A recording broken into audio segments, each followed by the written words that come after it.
Good morning and welcome to our biology exhibition 2024-25. I am Manisha Pandit from Standard 9 and today I am going to describe about human digestive system. So human digestive system consists of alimentary canal and digestive glands. Alimentary canal consists of mouth, esophagus, large intestine, small intestine, rectum and anus. Liver, pancreas and gallbladder also helps in digestion, but they are the accessory glands or organs. Food starts its journey from mouth. After that, teeth breaks down the food into small tiny pieces and later it gets mixed with saliva by the help of our tongue. And it moves down into the food pipe, that is esophagus. As we know that there is no digestive enzyme present in esophagus, so the food passes down to the stomach. Stomach is a large muscular bag which contains hydrochloric acid and gastric juices. The food gets mixed with HCl and gastric juices and the mixture stays inside the stomach for 3 hours and forms a pulp-like form called chyme. After that, it gets transported into duodenum, then in jejunum and finally in ileum. These are the parts of the small intestine. The inner lining of the ileum consists of tiny finger-like projection called villi which increases its surface area. After that, the food gets transferred into the large intestine where water absorption takes place, and in small intestine, digestion as well as absorption. The large intestine is also divided into 3 parts: cecum, colon and rectum. In rectum, the undigested food or fecal matters is stored and the fecal matters get released from our body by the help of anus. And this is how the human digestive system works. Thank you. Morning, so welcome to Biology Exhibition. I am Mustani from Standard 9. As you can see, it is a respiratory system consists of respiratory organs. It is trachea, or you can say food pipe. This is divided into 2 branches known as bronchioles. This is left lung, this is right lung.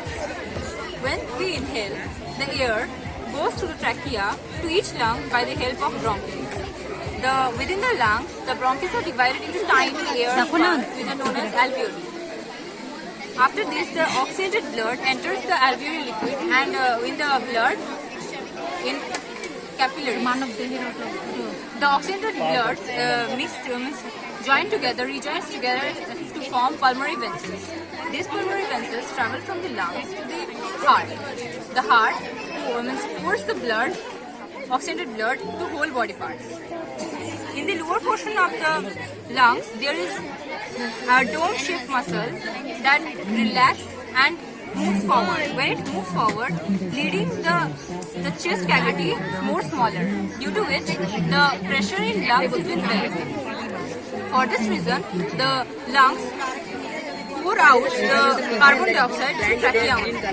As you can see, when someone inhales, the air gets to the lungs, and due to that time the dome structure is being relaxed. When it is getting up, the chest cavity is becoming smaller, compressing the lungs to get out the carbon dioxide through the trachea only. Thank you. Good afternoon, sir. Welcome to Southern School Biology Exhibition. I am Devoshmita Roymakar from Standard 9. Today I am going to demonstrate about skin cancer. So here it is the model of a vertical section of microscopic structure of human skin. It is made up of 3 layers: epidermis, dermis and hypodermis. Skin cancer occurs when skin cells undergo uncontrolled growth due to DNA damage, often caused by the ultraviolet radiation from the sun. It has 5 stages. Stage 0, where the cancer is confined within the epidermis.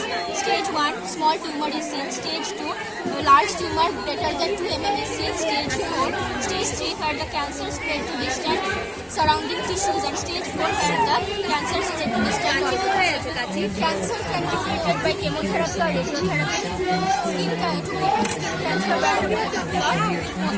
thank you.